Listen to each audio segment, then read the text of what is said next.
Hello my viewers, कैसे हैं आप सब। Welcome back to my channel. I hope आप सब अच्छे होंगे और सीटेट की तैयारी एकदम बढ़िया से कर रहे हैं। अब आपके एग्जाम में थोड़े ही दिन बचे हैं, टाइम नहीं बचा है, तो चलिए इसी को ध्यान में रखते हुए हम करने वाले हैं आज रैपिड रिवीजन।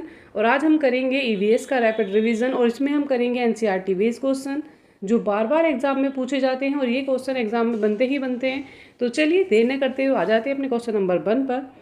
यहाँ दिया हुआ है रेगिस्तानी ओक नाम का एक पेड़ जो पाया जाता है, तो ये कहाँ पर पाया जाता है। ये पाया जाता है ऑस्ट्रेलिया में। ऑप्शन नंबर जो ए है ये करेक्ट हो जाएगा। चलिए आते हैं नेक्स्ट पर। ठंडा रेगिस्तान किस प्रदेश को कहा जाता है। यहाँ पर जो राइट आंसर हो जाएगा वो हो जाएगा ऑप्शन नंबर बी, लद्दाख को कहा जाता है ठंडा रेगिस्तान या शीत मरुस्थल। चलिए आ जाते हैं नेक्स्ट पर। यहाँ पर दिया है आयरन के मुख्य स्रोत क्या हैं। यहाँ पर जो ऑप्शन नंबर सी है ये करेक्ट हो जाएगा। गुड़, आंवला और हरे पत्तेदार सब्जियां जो होती हैं ये आयरन का स्रोत होती है। चलिए आते हैं नेक्स्ट पर। यहाँ पर दिया है बांस के खंबे के ऊपर लकड़ी का घर कहाँ बना होता है। यहाँ पर राइट आंसर है हमारा असम। असम में बनाए जाते हैं 10 से 12 फीट ऊपर लकड़ी के खंभों पर घर। ये बनाए जाते हैं बाढ़ से बचने के लिए, तो यहाँ पर राइट ऑप्शन हो जाएगा असम। चलिए आ जाते हैं नेक्स्ट पर। कौन सा पक्षी अपना गर्दन झटके से घुमाती है। तो कौन सा पक्षी है जो अपनी गर्दन को झटके से घुमाता है या पीछे ले जाता है। तो यहाँ पर जो राइट आंसर है वो है मैना। मैना जो है झटके से अपनी गर्दन पीछे की ओर ले जाती है। चलिए आते हैं नेक्स्ट पर। यहाँ दिया है निम्नलिखित में से कौन अंतर्राष्ट्रीय ख्याति प्राप्त वेट लिफ्टर है। तो वेट लिफ्टर कौन है। इसमें सुनीता विलियम्स हैं, बछेंद्री पाल हैं, सोनिया मणि है या कर्णम मलेश्वरी हैं। तो यहाँ पर जो राइट आंसर है वो हो जाएगा option number D, Karnam Malleswari. कहाँ के लोग चेराऊ नाच को करते हैं। झारखंड है, मिजोरम है, मणिपुर है, मेघालय है। तो यहाँ पर जो राइट आंसर हो जाएगा वो हो जाएगा मिजोरम। मिजोरम के जो लोग हैं वो कौन सा नृत्य करते हैं, चेराऊ नृत्य करते हैं। चलिए आते हैं नेक्स्ट पर। क्वेश्चन नंबर 8 में दिया है नेपथीन्स का वह पौधा जो शिकार करता है के विषय में नीचे कुछ कथन दिए गए हैं, विचार करना है। यह पौधा ऑस्ट्रेलिया, इंडोनेशिया और भारत के मेघालय में पाया जाता है, तो ये पॉइंट करेक्ट है। ये ऑस्ट्रेलिया, इंडोनेशिया और भारत में भी पाया जाता है। इसका आकार घड़े जैसा होता है और इसके मुंह एक पत्ते से ढका होता है, ये भी सही है। ये घड़े के आकार का होता है और इसका मुंह पत्ते से ढका होता है। यह केवल छोटे कीड़े मकोड़ों को फंसाकर उनका शिकार कर सकता है। तो यह छोटे कीड़े मकोड़ों को खींचने के लिए मोहक आवाज़ निकालता है जिसमें वो फंस जाते हैं और बाहर नहीं निकल पाते। तो ये पॉइंट जो है यहाँ पर गलत है। ये आवाज़ नहीं निकालता है, इससे बहुत अच्छी सुगंध आती है जिसकी वजह से क्या होता है, कीड़े मकोड़े और जो अन्य जीव हैं वो इसकी ओर खींचे चले जाते हैं और ये उनका शिकार कर लेता है। तो ऑप्शन नंबर जो डी है ये रॉन्ग हो जाएगा। चलिए नेक्स्ट ऑप्शन देखते हैं। तो यहाँ पर कौन सा राइट हो जाएगा, केवल ए और बी। दी गई सूची पर विचार करना है। कछुआ, घड़ियाल, कौवा, बत्तख और मछली। इस सूची में निम्न में से कौन सा दूसरे से भिन्न है। तो कौन सा ऐसा है जो इनमें सबसे अलग है। मछली है, कौवा है, घड़ियाल है, कछुआ। कछुआ, घड़ियाल, बत्तख और मछली ये सब पानी में रहने वाले जीव हैं। आसमान में उड़ता है, ये पानी में नहीं रह सकता है। तो यहाँ पर कौवा जो है ये भिन्न हो जाएगा। ऑप्शन नंबर जो बी है ये करेक्ट है। चलिए आते हैं नेक्स्ट पर।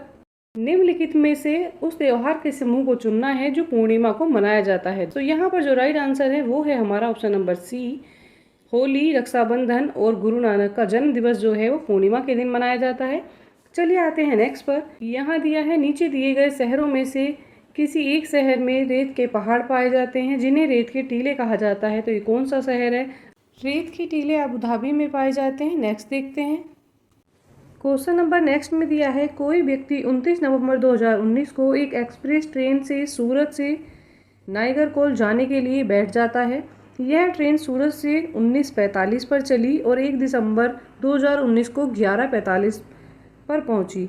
यदि सूरत से नाइगरकोल के बीच की ट्रेन के मार्ग की दूरी 2120 किलोमीटर है, तो इस ट्रेन की यात्रा की औसत चाल क्या थी। तो औसत चाल ज्ञात करनी है, तो हमारी औसत चाल हमें ज्ञात करनी है। उसके लिए फॉर्मूला क्या हो जाएगा, यहाँ पर हो जाएगा टोटल डिस्टेंस जो हो जाती है वो और टोटल समय जो टोटल टाइम लगा है वो हो जाएगा। तो हमारे पास कितना हो जाएगा, बराबर क्या आएगा, यहाँ से यहाँ तक का समय कितना है। तो दोनों दिन का समय हमें निकाल लेना है। तो कितना हो जाएगा, 29 नवंबर से आपको निकालना है 1 दिसंबर तक का समय। तो कितने घंटे हो जाएंगे, ये हो जाएंगे 40 घंटे।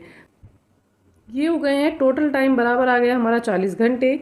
और हमारा क्या दे रखा है, दूरी कितनी है, तो ये है 2120 और इसको डिवाइड करना है किससे, इसको डिवाइड करना है आपको 40 से। जैसे ही आप इसको 40 से डिवाइड करते हैं तो आपको आंसर मिल जाएगा क्या, यहाँ पर जो टाइम आ जाएगा वो 53 किलोमीटर पर आवर यहाँ पर टाइम आ जाएगा, ये उसकी चाल आ जाएगी। चलिए देख लेते हैं नेक्स्ट क्वेश्चन। भारत की आज़ादी से पहले महात्मा गांधी ने जिस दांडी समुद्र तट तक अपनी यात्रा की थी वह भारत के किस राज्य में स्थित है। तो बताना है किस राज्य में है दांडी नामक स्थान।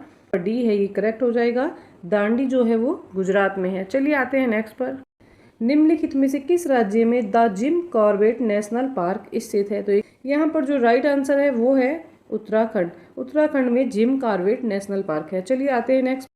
यहाँ पर दिया है किसी डॉक्टर का घर एक्स पर स्थित है और उसका अस्पताल जो है वाई पर स्थित है। डॉक्टर के घर से अस्पताल जाने के लिए कोई सीधी सड़क नहीं है, अतः डॉक्टर पहले ए पर जाता है, फिर ठीक एक्स के जो पूर्व में कितना है 600 मीटर की दूरी पर है, वह फिर बी पर जाता है जो ए के ठीक 450 मीटर की दूरी पर है, फिर सी पर जाता है जो बी के ठीक 120 मीटर पश्चिम में है, और अंत में वह बाई पर अपने अस्पताल पहुंच जाता है जो सी के ठीक उत्तर में 90 मीटर की दूरी पर स्थित है। अस्पताल के सापेक्ष डॉक्टर के घर की सही दिशा बतानी है। जो सापेक्ष दूरी हो जाएगी वो क्या हो जाएगी, सही दिशा है क्या, उत्तर पश्चिम। तो यहाँ पर जो ऑप्शन नंबर बी है ये करेक्ट हो जाएगा। यहाँ पर दिया है उड़ीसा के निकटवर्ती राज्य। उड़ीसा के निकटवर्ती राज्य कौन से हैं। छत्तीसगढ़, आंध्र प्रदेश, कर्नाटक है, केरल, बिहार और मध्य प्रदेश है, झारखंड, पश्चिम बंगाल और छत्तीसगढ़ है, या मध्य प्रदेश, महाराष्ट्र और झारखंड है। तो यहाँ पर जो राइट आंसर है वो हो जाएगा झारखंड, पश्चिम बंगाल और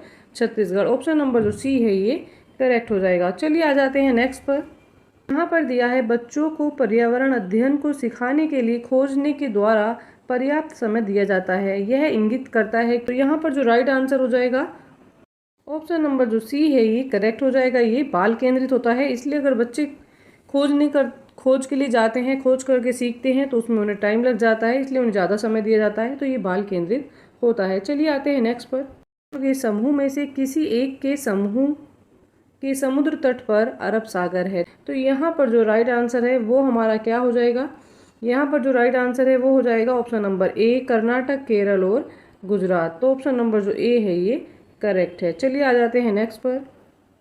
यहाँ पर दिया है निम्नलिखित में से कौन सा वर्तमान पर्यावरण अध्ययन पाठ्यक्रम के 6 मुख्य थीमों में से एक नहीं है। यहाँ पर जो ऑप्शन नंबर डी है ये नहीं होगा।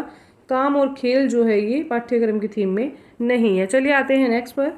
यहाँ क्या दिया है, निम्नलिखित में से क्या पर्यावरण अध्ययन में आकलन के लिए संकेतक नहीं होना चाहिए। तो क्या नहीं होना चाहिए, तो यहाँ पर याद करने वाली बात जो है ये रॉन्ग हो जाएगी। ऑप्शन नंबर जो सी है ये करेक्ट है। चलिए आते हैं नेक्स्ट पर। यहाँ क्या दिया है, आमतौर पर यह माना जाता है कि रात में जागने वाले जानवर हर चीज को उनके रंग नहीं देख पाते, उनको क्या दिखती हैं वे। यहाँ पर दिया है काला सफ़ेद दिखता है, तो उनको कैसा दिखता है, काला सफ़ेद दिखता है। जो पक्षी होते हैं उनको रात में कैसा दिखाई देता है, उनको काला सफ़ेद दिखाई देता है। जानवरों की भी बात की जाए, ऑप्शन नंबर जो डी है ये करेक्ट है। निम्नलिखित में से कौन सा पर्यावरण अध्ययन के संबंध में सच नहीं है। तो कौन सा सच नहीं है, यहाँ पर ऑप्शन दे रखे हैं, डी है ये करेक्ट हो जाएगा। पर्यावरण अध्ययन जो है वर्णन और परिभाषा पर बल देता है। चलिए आते हैं नेक्स्ट पर। यहाँ पर दिया है हमारे देश के मानचित्र में झारखंड कहाँ स्थित है। तो ऑप्शन नंबर जो सी है ये करेक्ट हो जाएगा। यहाँ पर दिया है निम्नलिखित में से कौन सा पर्यावरण अध्ययन पाठ्यक्रम के सुझावित प्रकरणों का उप प्रकरण है। तो कौन सा उप प्रकरण है बताना है। जो राइट आंसर है वो है ऑप्शन नंबर सी, जानवर जो है ये उप प्रकरण में आता है। चलिए आते हैं नेक्स्ट पर। यहाँ पर दिया है पर्यावरण अध्ययन कक्षा 3 से 5 के लिए एक विषय क्षेत्र है जो संकलित करता है। तो क्या संकलित करता है, यहाँ पर जो ऑप्शन नंबर बी है ये करेक्ट है। शिक्षा, सामाजिक अध्ययन और विज्ञान की अवधारणाओं और मुद्दों को रेटिंग स्केल में कौन सी तकनीक का उपयोग किया जाता है। यहाँ पर राइट आंसर हो जाएगा अवलोकन का प्रयोग किया जाता है। चलिए आते हैं नेक्स्ट पर। यहाँ दिया है पर्यावरण अध्ययन में बच्चों को जोड़ने की सबसे प्रभावशाली युक्ति क्या है। पर प्रभावशाली तरीका हो जाएगा किस्से कहानियों को जोड़ना। ऑप्शन नंबर जो ए है ये करेक्ट है। ऑप्शन नंबर 28 में दिया है पर्यावरण अध्ययन में शिक्षक के द्वारा बच्चों को स्वयं अपने का आकलन के लिए पर्याप्त अवसर देने चाहिए। स्वयं आकलन है, CCE है, सीखने के समान अवसर हैं, या सीखने का आकलन है, या सीखने के लिए आकलन है। तो यहाँ पर जो राइट आंसर है वो है सीखने के समान अवसर बच्चों को देने चाहिए। ऑप्शन नंबर जो बी है ये राइट है। चलिए आते हैं नेक्स्ट पर। दिया गया कौन सा एक समूह जड़ों का है। तो नंबर जो डी है ये करेक्ट है। गाजर, चकुंदर और मूली जो है ये जड़ों का एक समूह होता है। इसको हम जड़ के रूप में खाते हैं। यहाँ पर दिया है निम्नलिखित में से किस राज्य में मधुबनी पेंटिंग बनाई जाती है? गुजरात, महाराष्ट्र, बिहार और केरल। यहाँ पर जो राइट आंसर है वो है हमारा ऑप्शन नंबर सी, बिहार में मधुबनी पेंटिंग बनाई जाती है। ऑप्शन नंबर जो सी है ये करेक्ट हो जाएगा। क्वेश्चन जो एनसीईआरटी बेस्ड हैं और बार बार एग्जाम में पूछे जाते हैं।